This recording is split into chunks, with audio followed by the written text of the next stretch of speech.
जी अस्सलाम वालेकुम दोस्तों, की हाल है जनाब? ठीक हो? खैर खरीयत है जनाब। उस्ताद अंसर अशरफ साहब जनाब एक लाखे कबूतर का शौक करा रहे हैं। घर की ब्रीड है जी? घर दी है सब कबूतर मेरे को उस्ताद मलिक असफ सब ढलाई वाले ने हाँ जी। उन्होंने भेजे हुए ने, उन्होंने मेहरबानी है मेरे उस्ताद ये की। किन्ने उड्डे ने?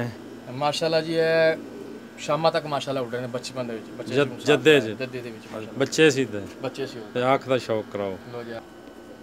है जनाब लाखे कबूतर की अख का शौक करो माशाल्लाह। इन्होंने शाम दियां परवाज़ां जी जद्दे दे विच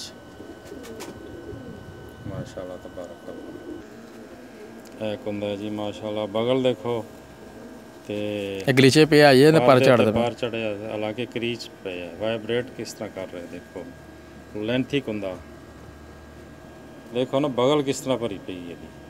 हां वेल खोल बगल में खोलिए ਇਹਦੀ ਗੁੱਛੀ ਜਿਹੜੀ ਆ ਦੇਖੋ ਕਿੱਥੇ ਆ ਰਹੀ ਹੈ ਦਮ ਤੱਕ ਮਾਸ਼ਾਅੱਲਾ। हल्की जी घर दे पास है ਇਹ ਦਮ ਹੈ ਜਨਾਬ ਇਹਦੀ। ਇਹ ਜਨਾਬ ਪੰਜੇ ਨੇ ਤੇ ਮਾਸ਼ਾਅੱਲਾ ਤਬਾਰਕ ਅੱਲਾ। ਖੁਸ਼ਕ ਬਰੀਕ ਨਲੀਆਂ, ਖੁੱਲੀਆਂ ਉਂਗਲੀਆਂ, ਖੁੱਲੇ ਪੰਜੇ देखो बहुत ही आला। ਇਹ पूरे कबूतर का शौक करो जी। बॉडी शेप माशाअल्लाह तबारक अल्लाह। ठीक हो गया जी। ओके जी, अल्लाह हाफ़िज़।